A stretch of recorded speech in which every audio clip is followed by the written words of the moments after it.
Dear students, international economics में आज हम डिस्कस करने वाले हैं द टर्म्स ऑफ ट्रेड, व्यापार की शर्तें, which is very important part of international economics, जो अंतरराष्ट्रीय अर्थशास्त्र का एक बहुत ही महत्वपूर्ण भाग है। And we can say that gains from trade, व्यापार से होने वाले लाभ, depends on terms of trade and determined on the basis of terms of trade. That's why it is very important part of international economics. तो चलिए आज सबसे पहले हम बात करते हैं what is the meaning of terms of trade. व्यापार की शर्तें किसे कहते हैं? So the rate at which the goods of one country exchange for the goods of another country, जिस दर पर एक देश दूसरे देश के साथ वस्तुओं का विनिमय करता है, उसे हम टर्म्स ऑफ ट्रेड या व्यापार की शर्त कहते हैं। For example, suppose there are two countries, India and USA, दो देश हैं, इंडिया और यूएसए, और मान लीजिए इंडिया किसी पर्टिकुलर कमोडिटी का एक्सपोर्ट कर रहा है यूएसए को, तो उसके बदले में वो किसी कमोडिटी की किस क्वांटिटी का इंपोर्ट करना चाहेगा।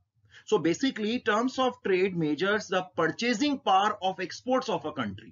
यह किसी देश की निर्यातों की क्रय शक्ति को बताता है कि वो अगर निर्यात कर रहा है तो उस निर्यात के बदले में उसे किस क्वांटिटी में आयात मिलने वाले हैं, किस क्वांटिटी में इंपोर्ट मिलने वाले हैं। So it is a measure of the purchasing power of exports of a country. यह किसी देश की निर्यातों की क्रय शक्ति का माप है। किसके कंपैरिजन में? इंपोर्ट्स के कंपैरिजन में, कि अगर आप निर्यात करेंगे, आप एक्सपोर्ट करेंगे, तो आपको किस क्वांटिटी में इंपोर्ट मिलेंगे। तो ये परचेजिंग पावर को रिप्रेजेंट करती है। And it is expressed as the relation between export price and import price of its goods. और आयातों की कीमतें क्या है, निर्यातों की कीमतें क्या है। निर्यातों और आयातों की कीमतों के आधार पर एक्सपोर्ट प्राइसेस और इंपोर्ट प्राइसेस के बेस पर इन्हें अभिव्यक्त किया जाता है। तो यहां अगर हम मान लीजिए, अगर हम ऐसा बोलते हैं कि जो एक्सपोर्ट प्राइस है, मान लीजिए किसी कंट्री की एक्सपोर्ट प्राइस PX, एक्स यहां पर एक्सपोर्ट्स को रिप्रेजेंट कर रहा है और P यानी प्राइस। तो अगर मान लीजिए किसी कंट्री की एक्सपोर्ट प्राइसेस बढ़ जाती है, राइज हो जाती है, कि इंडिया जो यूएसए को एक्सपोर्ट कर रहा है जिस कमोडिटी का, अगर उसकी प्राइस राइज हो जाती है in compare to import price, आयात कीमत की तुलना में, रिलेटिवली इट्स इंपोर्ट प्राइस, तो फिर क्या होगा? तो हम कहेंगे कि इंडिया की टर्म्स ऑफ ट्रेड, भारत की जो व्यापार की शर्तें हैं, वो इंप्रूव हो गई है। तो अगर एक्सपोर्ट प्राइस राइज हो जाती है, अगर निर्यातों की कीमतों में वृद्धि हो जाती है रिलेटिवली टू इंपोर्ट प्राइस, ठीक है, किसकी तुलना में? आयात कीमतों की तुलना में, तो हम कहेंगे कि उस कंट्री की टर्म्स ऑफ ट्रेड जो है वो क्या हो गई है? इंप्रूव हो गई है, सुधर गई है। इसी तरह से अगर हम, क्योंकि क्या होगा, क्योंकि जो the country gains from trade, उस शर्त से, उस इंप्रूवमेंट से जो लाभ होंगे उस देश के व्यापार से, गेन्स फ्रॉम ट्रेड जो उसे होने वाले हैं, वो बढ़ जाएंगे। इसी तरीके से अगर हम कहें कि मान लीजिए इंपोर्ट प्राइस राइज हो जाती है, यहाँ M जो है इंपोर्ट को रिप्रेजेंट कर रहा है, और अगर मान लीजिए हम कहें कि इंपोर्ट की प्राइसेस राइज हो गई है, आयातों की कीमतें बढ़ गई है रिलेटिवली टू एक्सपोर्ट प्राइस, उस देश की जो निर्यात कीमतें हैं उनकी तुलना में, तो हम कहेंगे कि जो टर्म्स ऑफ ट्रेड है, जो व्यापार की शर्तें हैं, वो बिगड़ गई है। ठीक है, ये हमें ध्यान रखना है, क्योंकि जो गेन्स फ्रॉम ट्रेड होने वाले हैं उस देश को, अब वो रिड्यूस हो जाएंगे, वो कम हो जाएंगे। तो इस तरह से हमने देखा कि टर्म्स ऑफ ट्रेड जो है वो it is a measure of purchasing power of exports of a country in terms of its imports. अब there are various concepts related to terms of trade. व्यापार की शर्तों से जुड़ी हुई विभिन्न अवधारणाएं हैं, उनको हम नेक्स्ट पार्ट में डिस्कस करने वाले हैं। तो अब जो हम नेक्स्ट पार्ट ले रहे हैं, types of terms of trade, व्यापार की शर्तों के प्रकार। तो यहां पर जो सबसे पहला हम टाइप ले रहे हैं, दैट इज कमोडिटी और net barter terms of trade. Commodity और net barter terms of trade, व्यापार की वस्तु या शुद्ध वस्तु विनिमय शर्त। तो कमोडिटी और net barter terms of trade क्या है? तो ये एक तरह से सबसे पॉपुलर टर्म्स ऑफ ट्रेड है, most commonly used expression for the terms of trade, ज्यादातर इसी का यूज किया जाता है। And use of the price index of imports and exports, इसके लिए हम उस जिस देश की टर्म्स ऑफ ट्रेड निकाल रहे हैं, वहां के निर्यात सूचक क्या है, निर्यात इंडेक्स क्या है, आयात इंडेक्स क्या है, तो जो कीमतें हैं निर्यातों और आयातों की उसके इंडेक्सेस का यूज करते हैं, तो price index of imports and price index of exports, and it is the ratio between the price of export price of a country and import price of a country.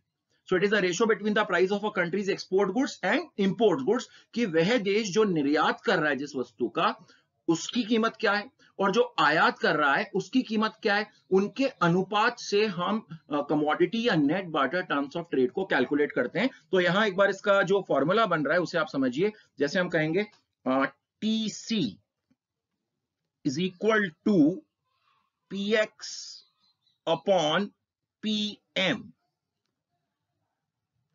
TC is equal to PX upon PM. अब यहां पर T क्या है? T is terms of trade.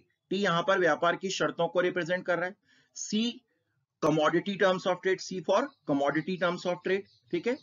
And P price है, X export और M import. तो PX हो गया एक्सपोर्ट प्राइस और PM हो गया import price. So it is the ratio between the price of a countries export goods and import goods. किसी भी देश की जो निर्यात वस्तुएं हैं उनकी कीमतों का आयात वस्तुओं की कीमतों से अनुपात कमोडिटी टर्म्स ऑफ ट्रेड या जिसे हम व्यापार की वस्तु शर्तें कहते हैं वो होती है। अब यहां पर आपको कैसे पता लगेगा कि जो टर्म्स ऑफ ट्रेड है वो इंप्रूव हुई है या इंप्रूव नहीं हुई है?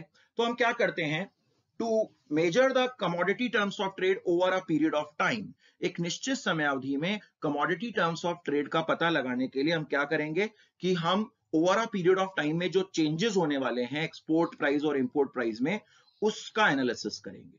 ठीक है, जैसे मान लीजिए यहां अगर हम over a period of time compare करना चाहते हैं तो हम बोलेंगे TC equals to PX1 upon PX0 divided by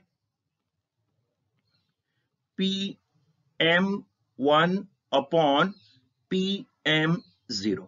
अब ये क्या है, ये बेसिकली 0 और 1 जो हमने यूज किया है, 0 हमने यूज किया है बेस ईयर की प्राइसेस के लिए और 1 हमने जो यूज किया है जो एंड पीरियड है या जो भी जिस पर्टिकुलर ईयर की हम टर्म्स ऑफ ट्रेड पता लगाना चाहते हैं उसके लिए, करंट ईयर भी हम ऐसा बोल सकते हैं, X for export and M for import. तो यहां पर हम क्या कर रहे हैं कि हम over a period of time जो टर्म्स ऑफ ट्रेड में चेंजेस हुए हैं, जो व्यापार की शर्तों में परिवर्तन हो रहे हैं, उसकी स्टडी यहां पर कर रहे हैं। तो मान लीजिए कि हम एक पर्टिकुलर ईयर लेते हैं और जैसे मान लीजिए हमने कहा 2001 और 2001 हमारा बेस ईयर है, सपोज आधार वर्ष है। तो 2001 में जो एक्सपोर्ट और इंपोर्ट प्राइस का इंडेक्स है उसकी वैल्यू क्या हो गई है, 100। आधार वर्ष बेस ईयर का इंडेक्स जो होता है वो 100 हो गया। तो एक्सपोर्ट इंपोर्ट प्राइस की जो वैल्यू है वो क्या हो गई है, 100 हो गई है।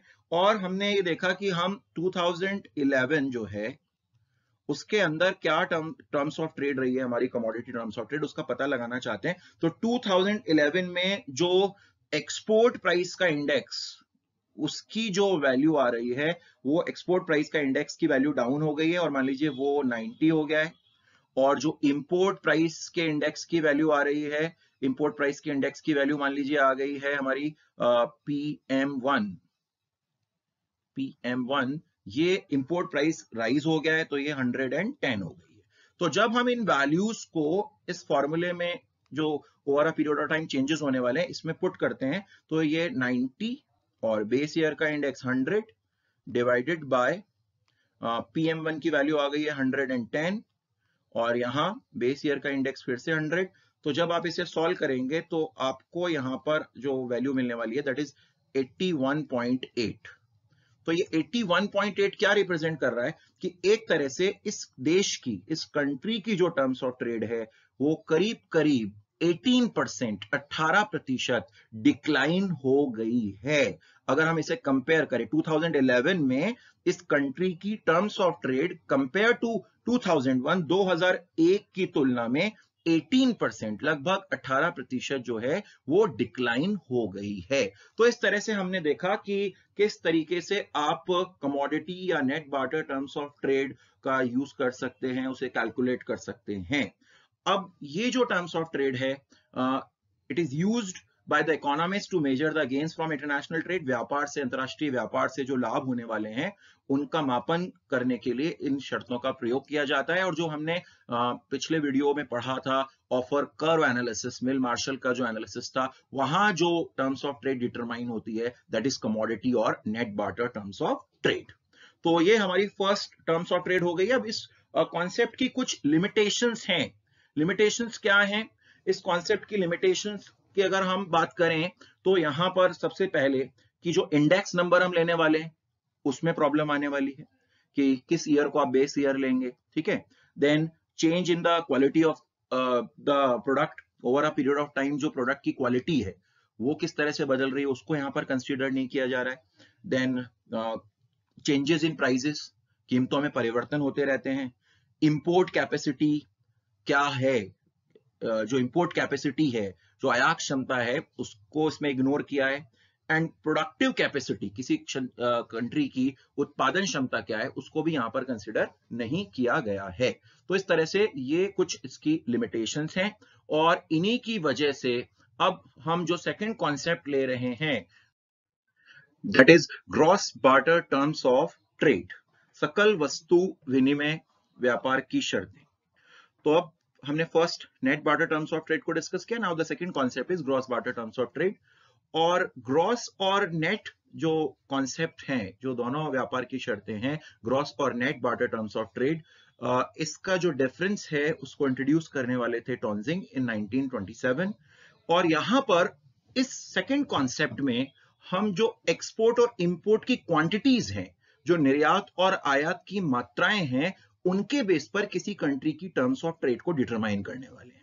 फर्स्ट कॉन्सेप्ट में net barter terms of trade में हम एक्सपोर्ट इंपोर्ट की प्राइसेस को डिस्कस कर रहे थे, जो एक्सपोर्ट गुड्स और इंपोर्ट गुड्स थी उनकी कीमतों के आधार पर टर्म्स ऑफ ट्रेड डिटरमाइन कर रहे थे। और यहाँ gross barter terms of trade में हम एक्सपोर्ट क्वांटिटीज और इंपोर्ट क्वांटिटीज के बेस पर टर्म्स ऑफ ट्रेड डिटरमाइन करेंगे।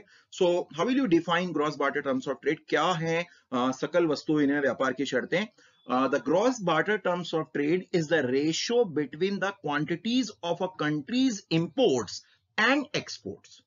किसी देश की निर्यात मात्राएं और आयात मात्राओं के द्वारा इसे निर्धारित कर रहे हैं हम। तो यह आयात मात्राओं का निर्यात मात्राओं से अनुपात है।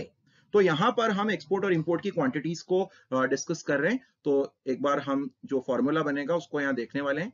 तो ये gross barter terms of trade है, तो यहां T for terms of trade and G for gross. तो क्या है हमारी डेफिनेशन कि ratio of import quantity to export quantity. तो यहां Q is the quantity, M stands for import upon QX, X यहां पर है एक्सपोर्ट के लिए। तो ये जो एक्सपोर्ट और इंपोर्ट की क्वांटिटीज हैं उसके बेस पर हम इसको डिटरमाइन कर रहे हैं। So it is the ratio of import quantity to export quantity over a period of time. फिर से जिस तरह से हमने फर्स्ट कॉन्सेप्ट में देखा था कि हम ये देखना चाहते हैं कि अच्छा यहां पर अगर ये रेशो जो है QM अपॉन QX, जो आयात मात्राओं का निर्यात मात्राओं से अनुपात है, अगर ये बढ़ जाता है, if this ratio increases, तो हम बोलेंगे higher the ratio between quantities of import and export, the better the gross barter terms of trade. यानी अगर ये अनुपात बढ़ता है तो उतनी ही gross barter terms of trade भी अच्छी हो जाती है, बेटर हो जाती है, ठीक है।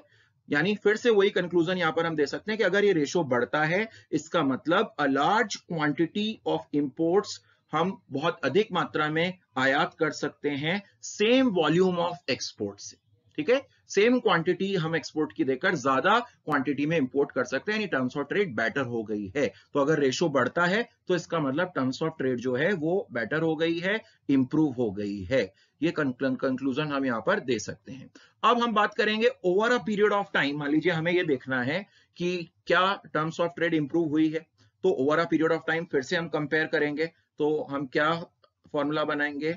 TG equals to QM1 upon QM0 divided by QX1 upon QX0। अब यहां पर 1 और 0 जो है वो बेस ईयर के लिए है, 1 तो है आपका करंट ईयर के लिए, जिस ईयर के लिए आप टर्म्स ऑफ ट्रेड पता लगाना चाहते हैं, 0 आपका बेस ईयर है, X जो है वो एक्सपोर्ट है, M यहाँ पर इंपोर्ट है और Q फॉर क्वांटिटी। तो मान लीजिए जैसा बेस ईयर है तो बेस ईयर के जो इंडेक्स है उसकी वैल्यू 100, तो यहाँ हम फिर से एक एग्जांपल लेते हैं, मान लीजिए 2001 के अंदर 2001 को अगर हम बेस ईयर ले लेते हैं तो यहाँ 2001 का जो इंडेक्स हो गया है वो 100 हो गया है, और 2011 में क्या gross barter terms of trade में चेंजेस हुए हैं उसको हम स्टडी करने वाले हैं। तो 2011 में जो आपका इंपोर्ट क्वांटिटी का जो इंडेक्स था, इंपोर्ट क्वांटिटी का जो इंडेक्स था उसकी वैल्यू मान लीजिए 160 हो गई है, ये 160 हो गई है, ये QM1। और जो एक्सपोर्ट क्वांटिटी का इंडेक्स था मान लीजिए उसकी वैल्यू यहां हम ले लेते हैं 120 हो गई है, तो ये हो गया है QX1। और अब इनको हम इस फॉर्मूले में पुट करते हैं, तो QM1 160 upon base year 100 divided by QX1 आपका 120 और बेस ईयर 100, तो ये 160 डिवाइडेड बाय 100, 120 डिवाइडेड बाय 100, आप इसको सॉल्व करेंगे तो ये आएगा 133.33, यानी कि इन 10 इयर्स में 2001 के कंपैरिजन में 2011 में gross barter terms of trade 33% improve हो गई है। तो इस तरह से over a period of time क्या चेंजेस हुए हैं टर्म्स ऑफ ट्रेड में वो हम कैलकुलेट कर सकते हैं। तो ये हमारा सेकंड कॉन्सेप्ट हो गया है gross barter terms of trade, quantity of imports divided by quantity of exports. अब हम बात करेंगे यहां पर भी, अगर हम इसकी लिमिटेशंस को देखें तो इस कॉन्सेप्ट में गुड्स को, सर्विसेज को, कैपिटल ट्रांजैक्शंस को सबको एक साथ इंक्लूड कर लिया गया है। फिर जो फैक्टर्स की प्रोडक्टिविटी है, जो साधनों की उत्पादन क्षमता है, उत्पादकता है, उसको इग्नोर किया गया है। बैलेंस ऑफ पेमेंट जो है उसको इग्नोर किया गया है, ठीक है। इस वेलफेयर किस तरह से होगा उसके बारे में भी यहाँ पर किसी तरह का कोई कॉन्सेप्ट नहीं है, कल्याण को भी एक तरह से छोड़ा गया है, तो इसको हम not true index of welfare भी कह सकते हैं। तो ये कुछ इसकी लिमिटेशंस हैं। तो अब हम थर्ड कॉन्सेप्ट पे आते हैं। थर्ड जो कॉन्सेप्ट है that is income terms of trade, व्यापार की आय शर्तें। सबसे पहले इस कॉन्सेप्ट को डेवलप करने वाले थे GS डॉरेंस 1948-49, और it is very important for any country to take into account changes in its volume of exports resulting from export price changes। किसी भी देश के लिए यह बहुत ही इंपॉर्टेंट होता है कि जो निर्यात कीमतें बदली है, जो निर्यात कीमतों में परिवर्तन हुआ है, उसकी वजह से निर्यातों के वॉल्यूम पर, निर्यातों की मात्रा पर किस प्रकार से प्रभाव पड़ रहा है। तो जो इनकम टर्म्स ऑफ ट्रेड है वो बेसिकली हम नेट बार्टर, जो व्यापार की आय शर्तें हैं, वो हमारी जो फर्स्ट कॉन्सेप्ट था net barter terms of trade, उसी की हेल्प से हम इसको कैलकुलेट करने वाले हैं। And income terms of trade is also called the capacity to import, कि आपकी आयात करने की क्षमता कितनी है, तो इसे कैपेसिटी टू इंपोर्ट भी कहा जाता है। तो क्या करेंगे हम, कैसे कैलकुलेट करेंगे, तो यहां पर जो हमारी net barter terms of trade थी उसका फॉर्मूला हम पढ़कर आए, net barter terms of trade. तो यहां सबसे पहले जो इनकम टर्म्स ऑफ ट्रेड है, T for terms of trade and Y is the symbol of income. So income terms of trade is equal to commodity terms of trade जो हमने पढ़ा है net barter terms of trade TC, multiplied by QX, multiplied by QX। और QX क्या है, अभी second concept में हमने स्टडी की है, क्वांटिटी ऑफ एक्सपोर्ट्स, निर्यातों की मात्रा। तो अगर हम net barter terms of trade को या कमोडिटी टर्म्स ऑफ ट्रेड को, व्यापार की जो वस्तु विनिमय शर्तें हैं, विशुद्ध वस्तु विनिमय शर्तों को निर्यातों की मात्रा से गुणा कर देंगे तो हमें व्यापार की आय शर्तों के बारे में पता लग जाएगा। और हम इसे ऐसा भी लिख सकते हैं, बिकॉज हम पढ़कर आए हैं TC इज इक्वल टू, क्या पढ़ा था हमने, PX अपॉन PM। तो हम इसको ऐसा लिख सकते हैं PX upon PM multiplied by quantity of export. इस तरह से भी आप इसे लिख सकते हैं। ये आपकी इनकम टर्म्स ऑफ ट्रेड हो गई है। तो ये व्यापार की आय शर्तें हैं। अब यहां पर हमें ये देखना है कि the capacity to import of a country, जो व्यापार की आय शर्तें हैं या जिसे हम कैपेसिटी टू इंपोर्ट कह रहे हैं, ये इंप्रूव कब होगी। तो यहां पर हम देख रहे हैं कि ये जो तीन वेरिएबल आ रहे हैं PX, PM और QX, तो इस फॉर्मूले से क्लियर हो रहा है नंबर 1 कि इफ एक्सपोर्ट प्राइस इंक्रीजेस, कि अगर मान लीजिए जो एक्सपोर्ट्स हैं इनकी प्राइसेस बढ़ जाए, एक्सपोर्ट्स की प्राइस बढ़ जाए, तो आपकी इनकम टर्म्स ऑफ ट्रेड या जो कैपेसिटी टू इंपोर्ट है वो इंप्रूव हो जाएगी। या फिर अगर हम करें PM इंपोर्ट प्राइस डिक्रीजेस, कि आयातों की जो कीमतें हैं वो घट जाए, वो डिक्रीज हो जाए, तो आपकी कैपेसिटी टू इंपोर्ट बढ़ जाएगी, ठीक है, आयात करने की क्षमता बढ़ जाएगी। एंड सेकंड जो थर्ड वेरिएबल आ रहा है क्वांटिटी ऑफ एक्सपोर्ट्स, कि अगर निर्यातों की मात्रा बढ़ जाए, क्वांटिटी ऑफ एक्सपोर्ट राइज हो जाए, वॉल्यूम ऑफ एक्सपोर्ट राइज हो जाए, तो भी आपकी इनकम जो टर्म्स ऑफ ट्रेड है वो बेटर हो जाएगी, वो इंप्रूव हो जाएगी। तो ये थर्ड कॉन्सेप्ट था इनकम टर्म्स ऑफ ट्रेड, जो कैपेसिटी टू इंपोर्ट भी कहलाता है। अब यहां पर भी कुछ लिमिटेशंस की अगर हम बात करें कि इस कॉन्सेप्ट से हम गेन्स फ्रॉम ट्रेड या लॉसेस फ्रॉम ट्रेड्स, व्यापार से लाभ की हानि क्या हो रहे हैं, उनका कैलकुलेशन, उनका मेजरमेंट नहीं कर सकते। Then not related to total capacity to import, आप एक्सपोर्ट की बात तो कर रहे हो लेकिन इंपोर्ट की जो कैपेसिटी है उसको आपने छोड़ दिया है। तो ये कुछ इसकी लिमिटेशंस हैं। तो अब हमारे पास नेक्स्ट फोर्थ कॉन्सेप्ट जो हम डिस्कस करने वाले हैं, that is single factoral terms of trade. Jacob Viner ने इस कॉन्सेप्ट को डेवलप किया, single factoral terms of trade. और single factoral terms of trade यानी व्यापार की एकल घटकी शर्तें, इसमें हम जो डोमेस्टिक एक्सपोर्ट सेक्टर है हमारा, जो देश एक्सपोर्ट कर रहा है, तो उस डोमेस्टिक एक्सपोर्ट सेक्टर में जो चेंजेस होने वाले हैं, यानी वहां जो डोमेस्टिक एक्सपोर्ट इंडस्ट्रीज हैं उनकी प्रोडक्टिविटी में, उनकी उत्पादन क्षमता में क्या चेंजेस होने वाले हैं, क्या परिवर्तन होने वाले हैं, उनको कंसीडर किया गया है। ठीक है, सो it is calculated by multiplying the commodity terms of trade. फिर से हमारा जो बेस बन रहा है वो हमारा कमोडिटी टर्म्स ऑफ ट्रेड बन रहा है, जो हमने शुरू में पढ़ा net barter terms of trade. ठीक है, वो आपका बेस बन रहा है यहां पर, और उसको आप क्या कर रहे हैं, productivity changes in domestic export industries, हमारे घरेलू निर्यात उद्योगों की उत्पादकता में जो परिवर्तन हो रहे हैं, तो आपने एक फैक्टर और यहां पर ऐड कर दिया, यानी आपने कमोडिटी टर्म्स ऑफ ट्रेड में, ये आपकी कमोडिटी टर्म्स ऑफ ट्रेड, ये मैं ले रहा हूं सबसे पहले T for terms of trade, S for single factoral terms of trade, तो बेस क्या बना आपका कमोडिटी टर्म्स ऑफ ट्रेड, ये आपकी कमोडिटी टर्म्स ऑफ ट्रेड आ गई है। ठीक है, net barter terms of trade, इसे आपने मल्टीप्लाई किया, किससे मल्टीप्लाई किया, FX, F यानी फैक्टर हो गया है, सिंगल फैक्टर जो हम बोल रहे हैं, और X यानी एक्सपोर्ट। तो FX किसको रिप्रेजेंट कर रहा है, FX is the productivity index of export industries. ये हमारा जो निर्यात उद्योग हैं उनका प्रोडक्टिविटी इंडेक्स है, उनकी उत्पादकता का जो सूचक है वो FX है। तो इसे हम फिर से यहां पर अगर ओपन करें, TC हम पढ़कर आए कि क्या होता है TC का formula, PX upon PM, PX upon PM, और ये वैल्यूज अगर हम यहां पुट कर देते हैं, PX upon PM multiplied by FX, और FX आपका क्या है, productivity index of export industries, निर्यात उद्योगों का उत्पादकता सूचक। तो ये एक सिंगल फैक्टर हमने ऐड कर दिया है हमारी कमोडिटी टर्म्स ऑफ ट्रेड में, तो ये बन गया single factoral terms of trade.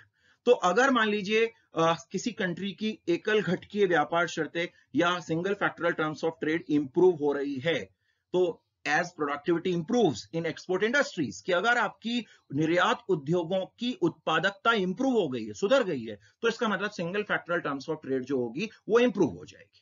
तो ये यहां पर एक कॉन्सेप्ट आया single factoral terms of trade, जिसमें हम निर्यात उद्योगों की उत्पादकता जो सूचक है उसको यहां पर कंसिडर कर रहे हैं। अब फिर इसका भी एक लिमिटेशन आता है कि आप जो है एक्सपोर्ट इंडस्ट्रीज की प्रोडक्टिविटी की बात कर रहे हैं लेकिन इंपोर्ट इंडस्ट्रीज को छोड़ रहे हैं। What about the productivity index of import industries, कि जो आयात उद्योग है, यानी सामने वाले देश में भी अगर मान लीजिए वहां इंप्रूवमेंट हो रहा है तो उसको भी आपको कंसीडर करना चाहिए। तो फिर यहां पर हमारे पास इसका इंप्रूव्ड जो कॉन्सेप्ट आता है, that is fifth concept, double factoral terms of trade, व्यापार की द्विघटकीय शर्तें।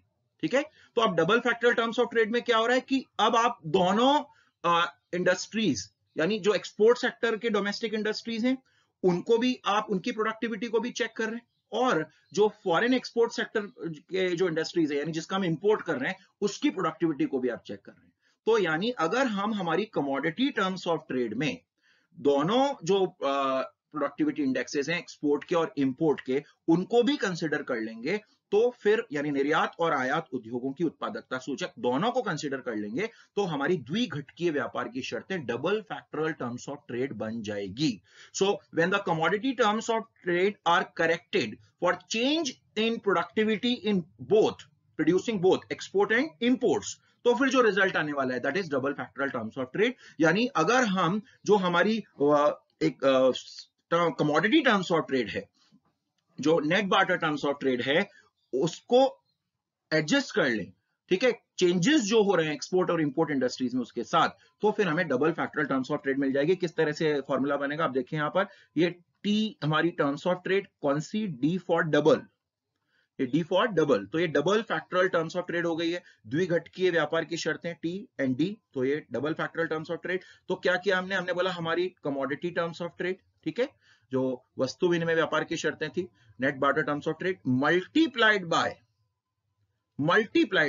अब पिछले में हमने क्या किया था, एफ एक्स, तो अभी हम बोलेंगे F X upon F M, F X upon F M, ये आपका यहां पर फॉर्मूला बन गया है।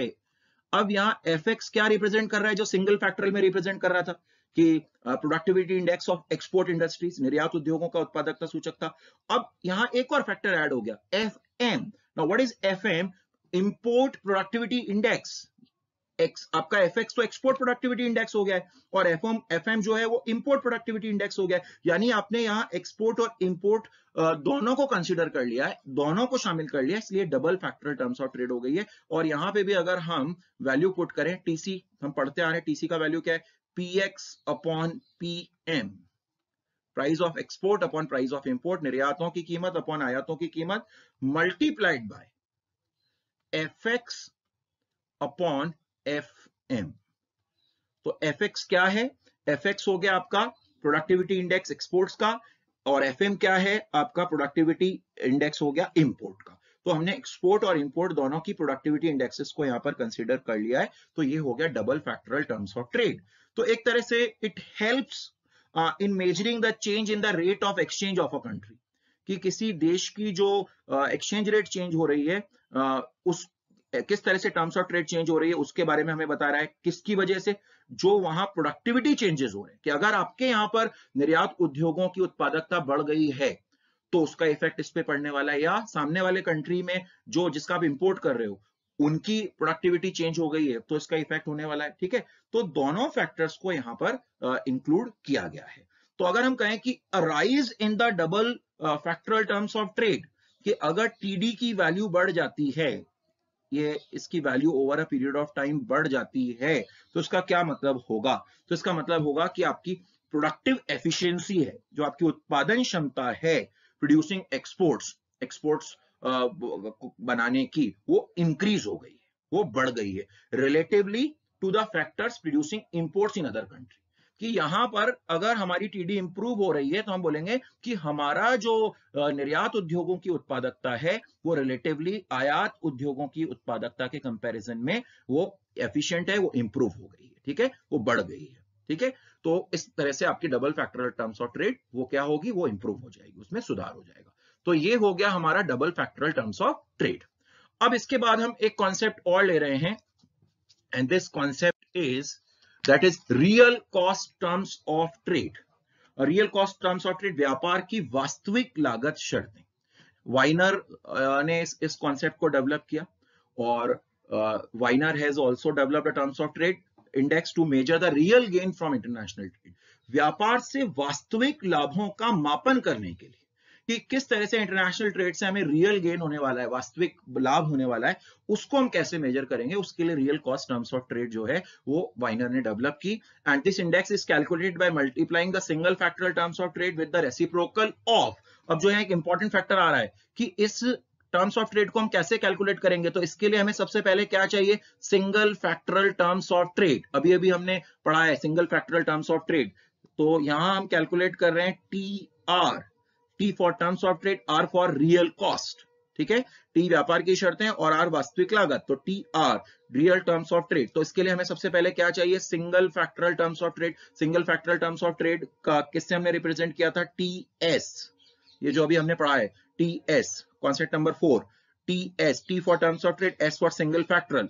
इसे अगर हम मल्टीप्लाई कर देंगे, किससे मल्टीप्लाई कर देंगे, तो यहाँ कॉन्सेप्ट आ रहा है आर एक्स, आर एक्स। अब ये आर एक्स क्या है, आर एक्स है reciprocal of an index of the amount of disutility per unit of productive resources used in producing export commodities. ये क्या है, reciprocal of an index of the amount of disutility per unit of productive resources used in producing export industries.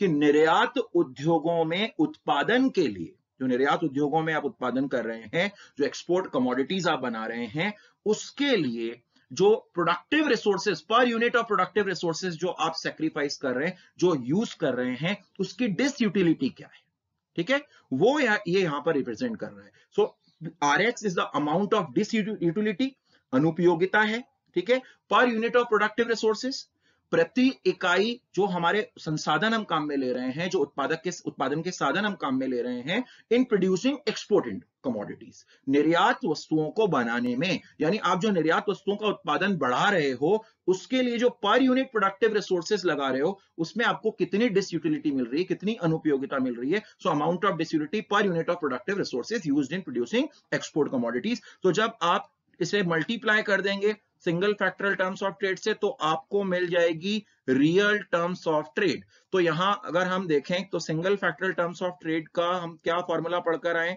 हम पढ़कर आए हैं commodity terms of trade, that is P X upon P M and multiplied by F X, जो आपका निर्यात उद्योगों का उत्पादकता सूचक था, productivity index of export industries. तो इस वैल्यू को आप पुट कर दीजिए यहां पर, T R is equal to, तो टीएस की वैल्यू यहां पुट कर देते हैं, तो क्या फॉर्मूला बनता है, P X upon P M multiplied by F X multiplied by R X, ठीक है। ये रेसिप्रोकल है, उसका व्युत्क्रम, ठीक है, जो भी आपको डिसयूटिलिटी मिल रही है उसका रेसिप्रोकल, उसका व्युत्क्रम आपको यहां पर लेना है। तो ये बन गया आपका यहां पर जो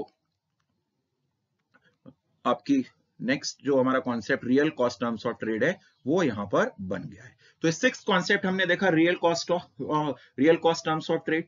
अब यहां पर नेक्स्ट कॉन्सेप्ट जो हम ले रहे हैं, that is utility terms of trade. जो हम ले रहे हैं वो है यूटिलिटी टर्म्स ऑफ ट्रेड, व्यापार की उपयोगिता शर्तें।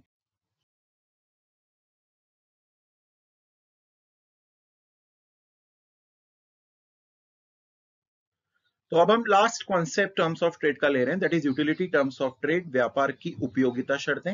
And this concept of utility terms of trade is associated with the name of D.H. Robertson, जिन्होंने इसे ट्रू टर्म्स ऑफ ट्रेड भी कहा है। तो यूटिलिटी टर्म्स ऑफ ट्रेड हम किस तरह से ऑब्टेन करेंगे उसको देखते हैं। तो सबसे पहले यहां पर रियल टर्म्स ऑफ ट्रेड की बात हो रही है कि हम रियल टर्म्स ऑफ ट्रेड जो हमने स्टडी की है उसको लेंगे। तो रियल टर्म्स ऑफ ट्रेड में हमें कुछ एडजस्टमेंट्स करने हैं, कुछ करेक्शंस करने हैं।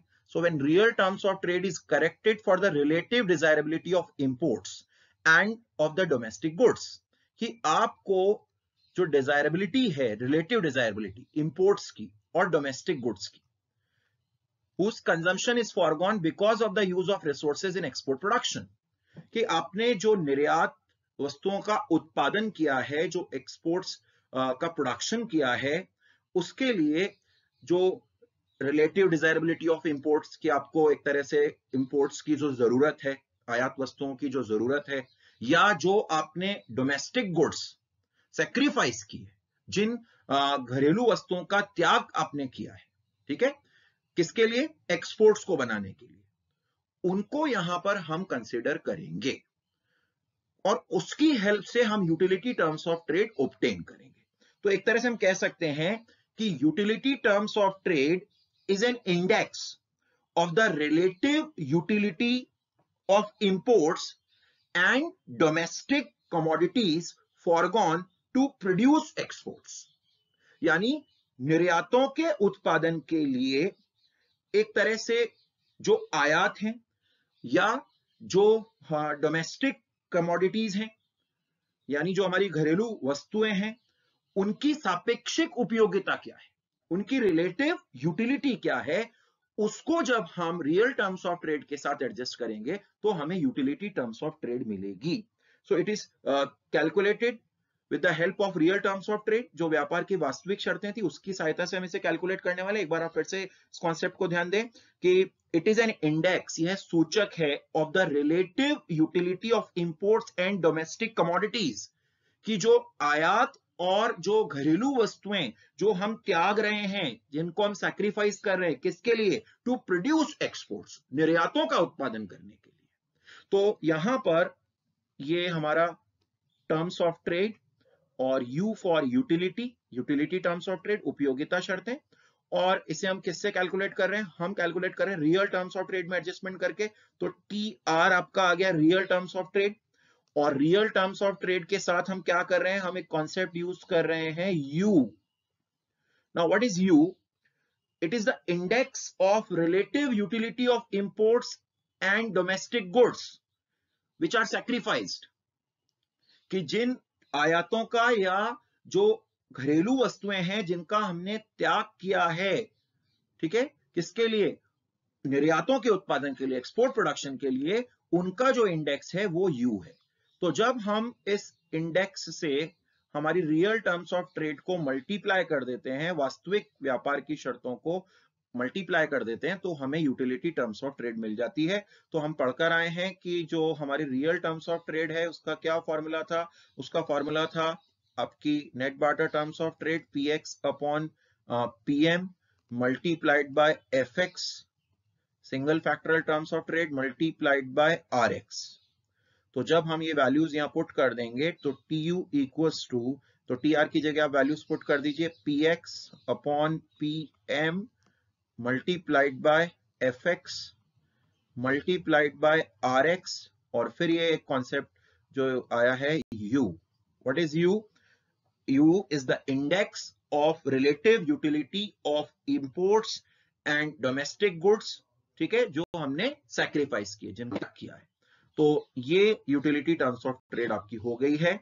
अब यहाँ जो प्रॉब्लम आती है रियल टर्म्स ऑफ ट्रेड और यूटिलिटी टर्म्स ऑफ ट्रेड के साथ, वो ये आती है कि प्रैक्टिकली इनको कैलकुलेट करने में, इनको मेजर करने में काफी दिक्कतें आती है, बिकॉज आप जो सैक्रिफाइस है या जो यूटिलिटी है उनको आप एक्यूरेटली आप मेजर नहीं कर सकते. तो इसलिए ये कुछ इसकी लिमिटेशंस हैं. तो रियल और यूटिलिटी जो टर्म्स ऑफ ट्रेड है, इनका प्रैक्टिकली ज्यादा यूज नहीं होता है. तो these are the various concepts related to terms of trade. हमने टर्म्स ऑफ ट्रेड के मीनिंग को स्टडी किया है और 7 कॉन्सेप्ट्स जो हमारे टर्म्स ऑफ ट्रेड के हैं उनको डिस्कस किया है. आज का हमारा ये लेक्चर यहीं पे कंप्लीट होता है.